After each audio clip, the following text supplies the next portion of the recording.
Hello students, welcome back to my channel Shubham lecturer. Student, इस video में हम class 12 Hindi के महत्वपूर्ण गद्यांश और पद्यांश को एक ही वीडियो में सॉल्व करेंगे। स्टूडेंट, अगर आप 12th में हैं और आपको 24 मार्च को हिंदी का पेपर देना है तो ये वीडियो आपके लिए बहुत ही ज्यादा इंपॉर्टेंट है और ये वीडियो स्पेशली आपके लिए ही बनाया जा रहा है। देखिए स्टूडेंट, हिंदी में गद्यांश और पद्यांश जो है वो 20 नंबर के पूछे जाते हैं। तो अगर आप भी चाहते हैं कि 20 नंबर हमारा एकदम क्लियर हो जाए, यानी कि 20 नंबर हमारा बिल्कुल पक्का हो जाए, तो इस वीडियो को लास्ट तक देखते रहें, क्योंकि इस वीडियो में मैं आपको एक ऐसा तरीका बताऊंगा जिससे आप गद्यांश और पद्यांश को आसानी से लिख सकेंगे। और जिस प्रकार से मैं बताऊंगा अगर आप वैसे लिखेंगे तो आपको 20 नंबर एग्जामिनर दे देगा। ठीक है, क्योंकि बहुत सारे स्टूडेंट कमेंट कर रहे थे कि सर गद्यांश और पद्यांश हल करने का सही तरीका बताइए जिससे हमें 20 नंबर पूरा मिले। ठीक है, तो देखिए इस तरह हल करो गद्यांश और पद्यांश, 20 में से 20 नंबर मिलेंगे। आपको संदर्भ कैसे लिखना है जिस प्रकार से मैं आपको बताऊंगा, अगर आप इस प्रकार से संदर्भ लिखेंगे और जिस प्रकार से मैं रेखांकित अंश की व्याख्या बताऊंगा, अगर आप इस तरह से लिखेंगे तो आपको फुल में फुल मार्क लाने से कोई नहीं रोक सकता।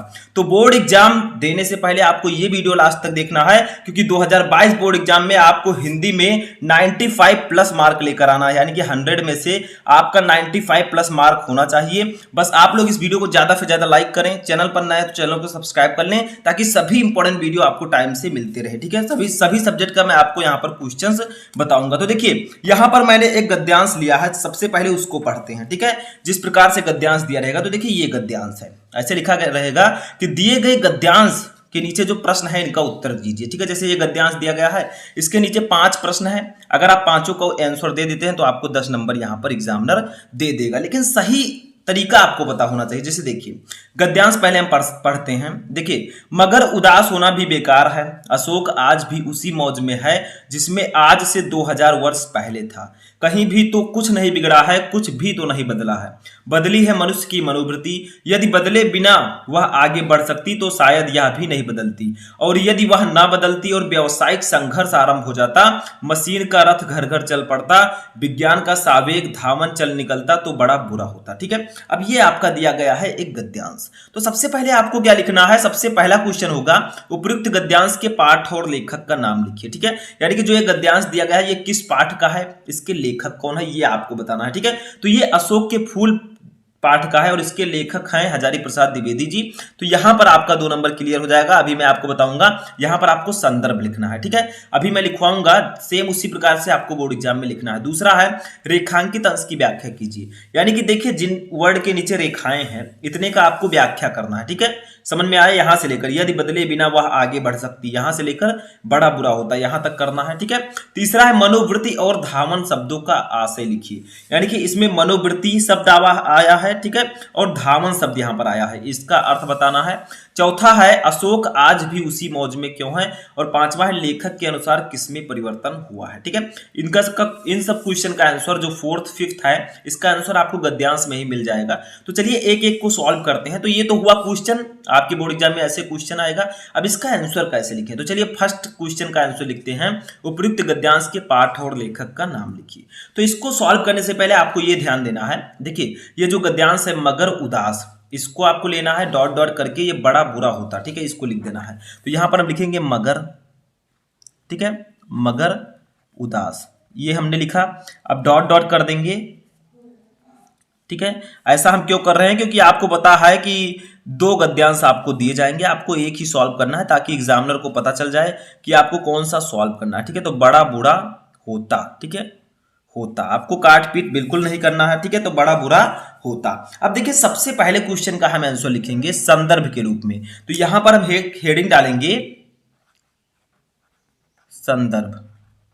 ठीक है, संदर्भ हमने हेडिंग डाला। अब चलिए पहले संदर्भ लिखते हैं। देखिए यहां पर मैं जो येलो रेड इन सब स्केच और पेन का यूज कर रहा हूं, ये आपको नहीं करना है, आपको ब्लैक एंड ब्लू पेन का यूज करना है। ठीक है, अब संदर्भ में हम कैसे लिखेंगे इस चैप्टर का संदर्भ, चलिए उसको देखते हैं। तो लिखेंगे हम कि प्रस्तुत गद्यांश। ठीक है, देखिए ये गद्यांश है तो हम लिखेंगे प्रस्तुत गद्यांश हमारी पाठ्य पुस्तक, हमारी पाठ्य पुस्तक के गद्य भाग। देखिए कौन सा भाग है ये है गद्य भाग। तो यहां पर हम लिखेंगे गद्य भाग। ठीक है, गद्य भाग में संकलित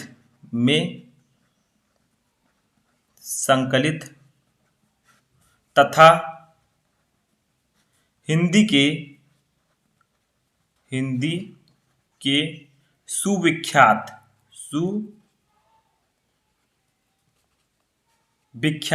निबंधकार। देखिए हजारी प्रसाद द्विवेदी जी हिंदी के एक सुविख्यात निबंधकार हैं, ठीक है। तो निबंधकार, सुविख्यात निबंधकार। अब हम उनका नाम लिखेंगे आचार्य हजारी प्रसाद द्विवेदी। यहां पर ध्यान रखना है जो लेखक का नाम हो, पाठ का नाम हो, वो आपको ब्लैक पेन से लिखना है, ठीक है, ताकि ये हाईलाइट रहे। हजारी प्रसाद द्विवेदी, आचार्य हजारी प्रसाद द्विवेदी द्वारा लिखित। अब आपको लिखना है पाठ का नाम। तो पाठ का नाम है अशोक के फूल, ठीक है। इसको आपको ऐसे लिखना है ब्लैक पेन से। तो अशोक के फूल, ठीक है, लिखा इसको आपने। नामक ललित निबंध से अवतरित है, नामक ललित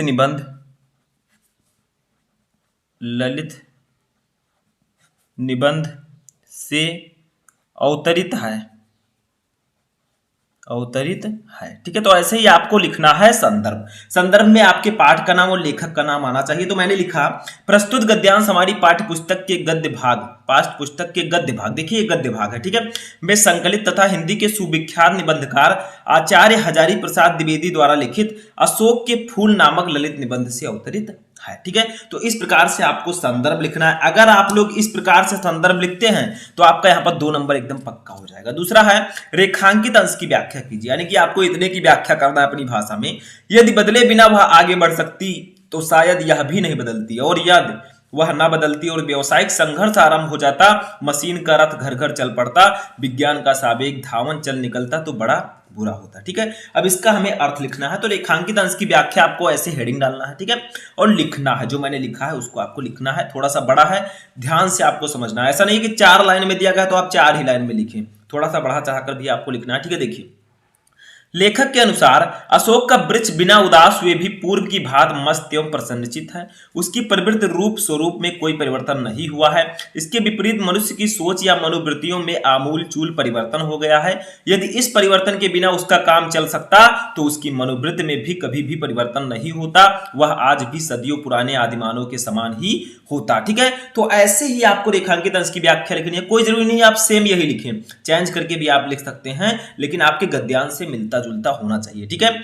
वह आज भी सदियों पुराने आदिमानव के समान होता, ठीक है। यदि बाद की व्यावसायिक परिस्थिति में मानव जीवन स्थिर हो जाता तो इस थोड़ा सा और देखते हैं, तो उस स्थिति में भयंकर व्यावसायिक संघर्ष होता। साथ ही यदि इसके बाद विज्ञान के मशीनीकरण पर आधारित रथ घर घर के नाद के साथ अपनी पूरी गति से दौड़ने लगता तो आज बड़ी विकट और भयावह स्थिति उत्पन्न हो जाती। तो देखिए ये गद्यांश जो है, आपको रेखांकित अंश की जो व्याख्या लिखनी है आपको अपनी भाषा में लिखना है। ऐसा नहीं कि आप यही याद करके जाएं, कोई जरूरी नहीं है, क्योंकि कुछ भी आ सकता है, कोई भी गद्यांश आ सकता है। सिर्फ आपको संदर्भ लिखने का सही तरीका आना चाहिए। रेखांकित अंश की व्याख्या में आप थोड़ा सा चेंज भी लिखेंगे तो भी आपको एग्जामिनर नंबर दे देगा, ठीक है। लेकिन जो क्वेश्चन का आंसर है वो आपको सही से लिखना है, ठीक है। तो एक दूसरा क्वेश्चन का आंसर भी हमने दे दिया, यहां पर 2 नंबर हमारा और क्लियर हो गया।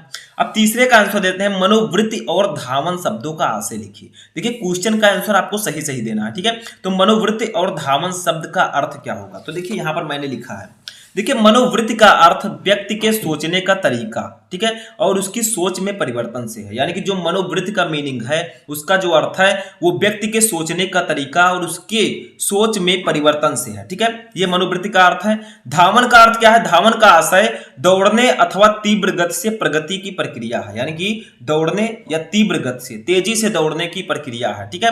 तो ये आपका क्या है, प्रगति, मनोवृत्ति और धावन शब्द का आशय, ठीक है। देखिए मैंने यहाँ पर लिख रखा है, अगर साथ में मैं लिखता तो बहुत ज्यादा टाइम आपका वेस्ट होता, ठीक है। तो इसी प्रकार से आपको लिखना है। अच्छा देखिए 4th नंबर क्वेश्चन का आंसर क्या होगा, देखिए अशोक आज भी उसी मौज में क्यों है। देखिए इसी में आपको आंसर मिल जाएगा, यहाँ पर लिखा है, ठीक है, अशोक आज भी उसी मौज में क्यों है। तो अशोक आज भी उसी मौज में है जिसमें आज से 2000 वर्ष पहले था, ठीक है। तो यहाँ पर आपको आंसर कैसे निकला है, देखिए लेखक के अनुसार अशोक का वृक्ष आज भी उसी मौज में है जिसमें वह हजारों वर्ष पूर्व था। इसका कारण यह है कि वह उदास होकर नहीं रहना चाहता। उसे ज्ञात है कि उदास होने से किसी भी समस्या का समाधान नहीं हो सकता और ना ही पूर्व की परिस्थितियों को लौटाया जा सकता है। यानी कि जो लेखक के अनुसार अशोक का वृक्ष आज भी उसी मौज में क्यों है जिसमें वह हजारी वर्ष पूर्व था, क्योंकि इसका कारण यह है कि वह उदास होकर नहीं रहना चाहता। जैसे हम लोगों को उदास होकर नहीं रहना चाहिए, वैसे वह भी उदास होकर नहीं रहना चाहता। उसे पता है कि उदास होने से किसी भी समस्या का समाधान नहीं हो सकता। यानी कि अगर आप उदास होकर बैठ जाते हैं तो आप किसी भी प्रॉब्लम का सामना नहीं कर पाएंगे, यानी कि आप समस्या का समाधान नहीं कर सकते हैं और ना ही पूर्व की परिस्थिति को लौटाया जा सकता है। यानी कि जो पहले की हमारी परिस्थिति थी उसको लौटाया भी नहीं जा सकता। तो आपको कभी भी उदास होकर नहीं बैठना चाहिए, हमेशा आपको प्रयास करना चाहिए आगे बढ़ने का। ठीक है, तो यहां पर यही लेखक ने कहा है। अब पांचवा क्वेश्चन हमारा क्या है उसका आंसर लिखते हैं। 4 क्वेश्चन का हमने आंसर लिखा, 2 नंबर हमारा यहां पर भी क्लियर, इसका और इसका। ठीक है, हमने 8 नंबर क्लियर कर लिया। अब लास्ट क्वेश्चन है, लेखक के अनुसार किसमें परिवर्तन हुआ है, यानी कि जो लेखक हैं इनके अनुसार किसमें परिवर्तन हुआ है। तो देखिए आपके क्वेश्चन में है लेखक के अनुसार मनुष्य की मनोवृत्ति अथवा उसकी सोच में परिवर्तन हुआ है। ठीक है, तो वही हम यहाँ पर लिखेंगे 5 नंबर क्वेश्चन डालकर।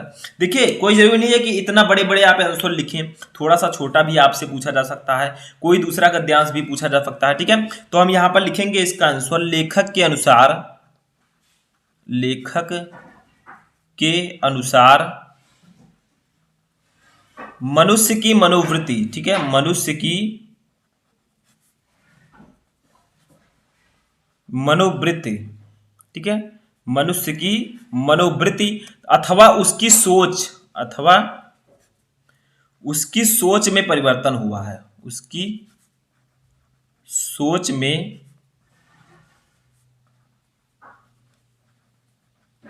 परिवर्तन हुआ है। ठीक है, उसकी सोच में परिवर्तन हुआ है। तो क्वेश्चन था कि लेखक के अनुसार किसमें परिवर्तन हुआ है, तो लेखक के अनुसार मनुष्य की मनोवृत्ति अथवा उसकी सोच में परिवर्तन हुआ है। ठीक है, तो इस प्रकार से आपको पांचों क्वेश्चंस का आंसर देना है। अगर आप ऐसे पांचों क्वेश्चन का आंसर दे देंगे तो आपका 10 नंबर बिल्कुल क्लियर हो जाएगा। यानी कि गद्यांश के नीचे जो 5 क्वेश्चन थे सभी का आंसर देते हैं तो एक क्वेश्चन के लिए 2 नंबर, पांचों क्वेश्चन के लिए टोटल आपको 10 नंबर दिया जाएगा। अगर आप सेम ऐसे ही लिखेंगे तो जितना अच्छा हो सके आप लिखने का प्रयास कीजिए, उसी से आप 10 नंबर एकदम क्लियर कर सकते हैं। तो ये तो था हमारा गद्यांश। अब हम सॉल्व करेंगे अपना एक मोस्ट इंपॉर्टेंट पद्यांश, चलिए उसको भी पढ़ते हैं। तो देखिए जो मैंने पद्यांश लिया है ये बहुत ही इंपॉर्टेंट पद्यांश है। आपके किस चैप्टर से है ये है कैकेयी के अनुताप चैप्टर से। ठीक है, कैकेयी का अनुताप, तो ये इसको लिखा है मैथिली शरण गुप्त जी ने, बहुत ही इंपॉर्टेंट है। देखिए, निज जन्म जन्म से में सुने जीव यह मेरा, धिक्कार उसे था महास्वार्थ ने घेरा, 100 बार धन्य वह एक लाल की माई, जिस जननी ने जना है भरत सा भाई, पागल सी प्रभु के साथ सभा चिल्लाई, 100 बार धन्य वह एक लाल की माई। ठीक है, तो ये आपका है पद्यांश। सबसे पहले इसका हिंदी थोड़ा सा समझते हैं। देखिए यहाँ पर होता क्या है, राम जी और बहुत सारे लोग सभा में उपस्थित हैं, वहां पर कैकेयी जी भी हैं। तो वो कैकेयी जी अपने अनुताप यानी कि अपने प्रायश्चित करती हुई कहती हैं, खुद को धिक्कारती हुई कहती हैं। देखिए, निज जन्म जन्म में सुने जीव यह मेरा, धिक्कार उसे था महास्वार्थ ने घेरा। यानी कि कैकेयी जी स्वयं को धिक्कारती हुई कहती हैं कि मैं सदगत ना पाऊं और जन्म जन्मांतरों में मेरे प्राण यही सुनते रहें कि रघुकुल की उस रानी को धिक्कार है जिसे घोर स्वार्थ ने घेर कर ऐसा अनुचित कर्म कराया कि उसने धर्म का विचार बिल्कुल छोड़ दिया और अधर्म का आचरण किया। ठीक है, यानी कि कैकेयी जी खुद को धिक्कारते हुए कहती हैं कि मेरे जो प्राण हैं वो यही सुने, हमेशा जन्म जन्मांतरों तक यही सुने, धिक्कार उसे था महास्वार्थ ने घेरा। यानी कि उसको मुझे महास्वार्थ ने घेर रखा था, मैं बहुत स्वार्थी हो गई थी। फिर क्या हुआ, वहां पर राम जी और बहुत सारे लोग सभा में बैठे हैं। देखिए, 100 बार धन्य वह एक लाल की माई, तो क्या होता है वहां की सभा जो है चिल्ला उठती है कि 100 बार धन्य वह एक लाल की माई,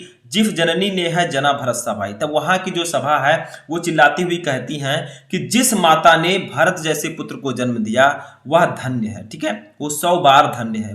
वहां की सभा चिल्लाकर उठती है और पागल सी प्रभु के साथ सभा चिल्लाई, 100 बार वह एक लाल की माई। यानी कि जिस माँ ने भरत जैसे भाई को जन्म दिया वो वो जो है 100 बार धन्य है। ठीक है, यानी कि वो बहुत जो है बड़ी चीज है। तो यहाँ पर यही कहते हैं राम भगवान और उनके साथ जो सभा में बैठे हैं। तो यही जो है कैकेयी के अनुताप में यही हमें अभी लिखना है। देखिए 5 क्वेश्चन इसके नीचे है। फर्स्ट है उपयुक्त पद्यांश के शीर्षक और कवि का नाम लिखिए। देखिए पद्यांश है, इसमें आपको शीर्षक और कवि का नाम लिखना है। ठीक है, दूसरा है रेखांकित अंश की व्याख्या कीजिए, यानी कि आपको इतने का व्याख्या करना है। निज जन्म जन्म में सुने जीव यह मेरा धिक्कार, उसे था महास्वार्थ ने घेरा। ठीक है, थर्ड हमारा है कैकेयी स्वयं को धिक्कारती हुई क्या कहती हैं। तो मैंने अभी बताया कि कैकेयी स्वयं को धिक्कारती हुई कहती हैं कि मैं सदगत न पाऊं और जन्म जन्मांतर तक मेरे प्राण यही सुनते रहें कि रघुकुल की रानी ने स्वार्थवश ऐसे अनुचित कर्म किया, यानी कि उन्होंने स्वार्थ के लिए बहुत ही अनुचित कर्म किया। चौथा है कैकेयी के प्रायश्चित के उपरांत श्री राम उनसे क्या कहते हैं। तो अभी मैंने बताया कि कैकेयी के प्रायश्चित के उपरांत श्री राम उनसे कहते हैं कि तुम अभागिन नहीं हो, वरन वह माता तो 100 बार धन्य है जिसने भरत जैसे भाई को जन्म दिया। ठीक है, फिफ्थ हमारा है प्रभु राम के साथ कैकेयी के अपराध का अपमार्जन करती हुई क्या कहती है, यानी कि प्रभु राम के साथ, ठीक है, कैकेयी के अपराध का अपमार्जन करती हुई सभा क्या कहती है, यानी कि जो वहां पर सभा बैठी है वो क्या कहती है। तो मैंने बताया कि प्रभु राम के साथ कैकेयी के अपराध का अपमार्जन करती हुई सभा चिल्ला उठी कि भरत जैसे महान धर्मशील पुत्र को जन्म देने वाली माता धन्य है, 100 बार धन्य है। ठीक है, तो ऐसे ही आपको पांचों क्वेश्चन का आंसर लिखना है। तो सेम वही प्रोसेस है, आपको प्रश्नोत्तर संख्या डालना है, उसके बाद में संदर्भ लिखना है, उपयुक्त पद्यांश के शीर्षक और कवि का नाम, यानी कि आपको यहां पर संदर्भ लिखना है। तो कैसे लिखेंगे चलिए देखते हैं। तो देखिए ऊपर आपको जब कॉपी आप लिखेंगे तो प्रश्नोत्तर संख्या डालना है। ठीक है, प्रश्नोत्तर संख्या 4। तो यहां पर अब हम क्या करेंगे, फिर वही प्रोसेस करेंगे। जैसे ये देखिए आपका पद्यांश है तो निज जन्म लिखेंगे और नीचे लिखेंगे जो लास्ट में है लाल की माई। ठीक है, तो यहां पर लिखेंगे निज जन्म, निज जन्म, ये आपको जरूर लिखना है ताकि एग्जामिनर क्लियर हो सके, उससे ज्यादा डाउट ना रहे। ठीक है, तो ये हमने लिख दिया, फिर डॉट डॉट किया हमने। ठीक है, तो लिखेंगे लाल की माई, लाल की माई। ठीक है, ये हमने लिख दिया। अब चलिए पहले संदर्भ लिखते हैं। सबसे पहले हम फर्स्ट क्वेश्चन का आंसर देंगे और हेडिंग डालेंगे हम संदर्भ। ठीक है, अब इसके संदर्भ को लिखते हैं। आपको ऐसे हेडिंग डालना है, ब्लैक स्केच का यूज करना है, आपको ये सब कलरफुल स्केच का यूज बिल्कुल भी नहीं करना है। ठीक है, तो हम यहां पर संदर्भ लिखेंगे तो लिखेंगे प्रस्तुत पद्यांश, प्रस्तुत पद्यांश। देखिए किसने लिखा है इसको, श्री मैथिली शरण गुप्त। तो यहां पर लिखेंगे श्री मैथिली शरण गुप्त, मैथिली शरण गुप्त द्वारा रचित, द्वारा रचित इनका एक साकेत महाकाव्य है जो कि बहुत ही बड़ा महाकाव्य है। ठीक है, तो हम यहां पर साकेत लिखेंगे, ये साकेत से ही लिया गया है कैकेयी का अनुताप। ठीक है, तो साकेत महाकाव्य से, महाकाव्य से हमारी पाठ्य पुस्तक, से हमारी पाठ्य पुस्तक के, पाठ्य पुस्तक के पद्य भाग, देखिए कौन सा भाग है, ये पद्य भाग है। ठीक है, तो पद्य भाग में संकलित, में संकलित। अब आपको लिखना है शीर्षक का नाम, जिस शीर्षक से ये लिया गया है। तो यहां पर लिखेंगे कैकेयी का अनुताप, कैकेयी का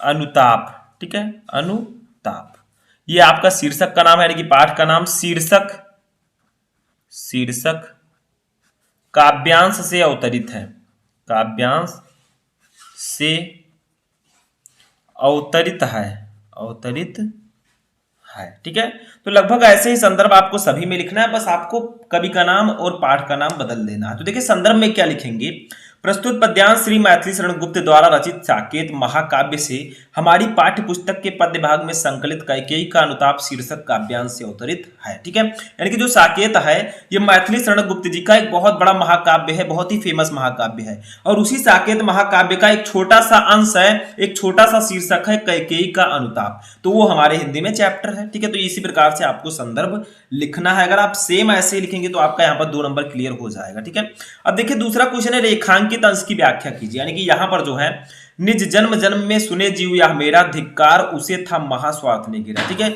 इतने का आपको हिंदी में व्याख्या करना है अपनी भाषा में। तो यहां पर हम हेडिंग डालेंगे रेखांकित अंश की व्याख्या। ठीक है, आपको 2 लाइन दिया गया है, लेकिन आपको थोड़ा बड़ा व्याख्या करना है, यानी कि जिस प्रकार से आपको हिंदी में व्याख्या करना है उस प्रकार से, जिस प्रकार से मैं बताऊंगा। ठीक है, देखिए यहां पर क्या कहती हैं, कैकेयी जी स्वयं को धिक्कारती हुई कहती हैं कि मैं सदगत ना पाऊं और जन्म जन्मांतरों में मेरे प्राण यही सुनते रहें कि रघुकुल की उस रानी को धिक्कार है जिसे घोर स्वार्थ ने घेर कर ऐसा अनुचित कर्म कराया कि उसने धर्म का विचार बिल्कुल छोड़ दिया और अधर्म का आचरण किया। ठीक है, यानी कि जो कैकेयी जी हैं वो स्वयं को धिक्कारते हुए कहते हैं, क्योंकि उन्हीं के कारण ही राम जी को वनवास हुआ था। ठीक है, तो वही वो अब स्वयं को धिक्कार रही हैं, स्वयं को जो है वो कोस रही है। तीसरा हमारा देखिए यहां पर इतना आपको लिखना है, दूसरे का आंसर। ठीक है, रेखांकित अंश की व्याख्या में आपको इतना लिखना है, अगर इन 2 लाइनों का आपको व्याख्या करना है। ठीक है, तो इस प्रकार से आपको करना है रेखांकित अंश की व्याख्या। 2 नंबर आपका यहां पर क्लियर। तीसरा है कैकेयी स्वयं को धिक्कारती हुई क्या कहती है, तो मैंने अभी बताया, आपके रेखांकित अंश की व्याख्या में भी मैंने बताया। तो देखिए यहां पर फिर से लिख देते हैं, कैकेयी स्वयं को धिक्कारती हुई कहती हैं कि मैं सदगत ना पाऊं और जन्म जन्मांतर तक मेरे प्राण यही सुनते रहें कि रघुकुल की रानी ने स्वार्थवश ऐसे अनुचित कर्म किए। यानी कि कैकेयी जो स्वयं को धिक्कारती हुई कहती हैं कि मैं सदगत ना पाऊं और जन्म जन्मांतर तक जितने भी जन्म मैं लूं वो मेरे प्राण यही सुनते रहें कि रघुकुल की रानी ने स्वार्थ के लिए, अपने स्वार्थ के लिए बहुत सारे अनुचित कर्म किए, यानी कि इस प्रकार का अनुचित कर्म किया। ठीक है, तो इस प्रकार से आपको तीसरे क्वेश्चन का आंसर लिखना है। आई होप कि आपको समझ में आ चुका होगा तीसरा क्वेश्चन भी। ठीक है, तो ये तीसरे क्वेश्चन का आंसर होगा, 2 नंबर यहां पर भी क्लियर। अब चौथा क्वेश्चन है, कैकेयी के प्रायश्चित के उपरांत श्री राम उनसे क्या कहते हैं, यानी कि जब कैकेयी जी खुद को धिक्कार रही थी, वो प्रायश्चित कर रही थी अपने पापों का, तो श्री राम जी उनसे क्या कहते हैं, चलिए देखते हैं।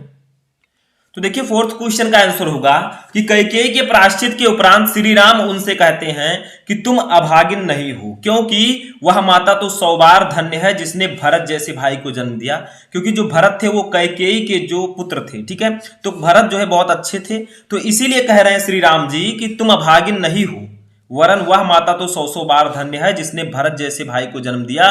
क्योंकि तुमने भरत जैसे भाई को जन्म दिया है, भरत जैसे महापुरुष को जन्म दिया है, भरत जैसे धर्मशील पुत्र को जन्म दिया है, इसीलिए तुम धन्य हो। ठीक है, वो अपनी प्रायश्चित के उपरांत जो है श्री राम उनसे यही कहते हैं। तो 4th क्वेश्चन का भी आंसर हो गया।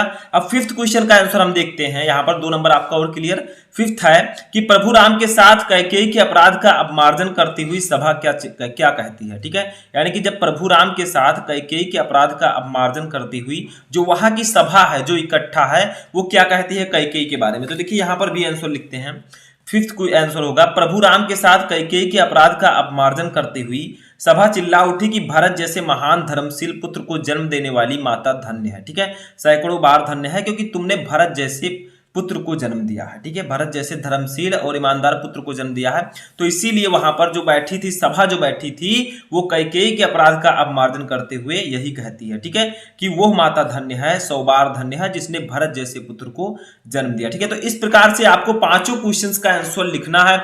अगर आप लोग इस प्रकार से 5 क्वेश्चन का आंसर लिखते हैं, जितने क्वेश्चन मैंने आपको बताया, तो वह एक क्वेश्चन के लिए 2 नंबर, टोटल 5 क्वेश्चन, 10 नंबर आपका यहां पर भी क्लियर हो जाएगा। तो मेन पॉइंट जो मैं इस वीडियो के जरिए आपको बताना चाहता था वो ये था कि आपको किस प्रकार से संदर्भ लिखना है, सही तरीका क्या है, आपको रेखांकित अंश की व्याख्या कैसे करनी है, और जो क्वेश्चंस आपके गद्यांश और पद्यांश के नीचे दिए गए हैं उनका आंसर आपको कैसे लिखना है। ठीक है, तो आप लोग को इस प्रकार से लिखना है। तो आई होप कि आपको ये समझ में पूरा प्रोसेस आ चुका होगा। तो हम मिलेंगे नेक्स्ट वीडियो में नेक्स्ट टॉपिक के साथ। अगर आपको किसी भी टॉपिक पर वीडियो चाहिए तो आप लोग ज्यादा से ज्यादा कमेंट करें, ताकि मैं उस टॉपिक पर आपके लिए वीडियो प्रोवाइड करवा सकूं।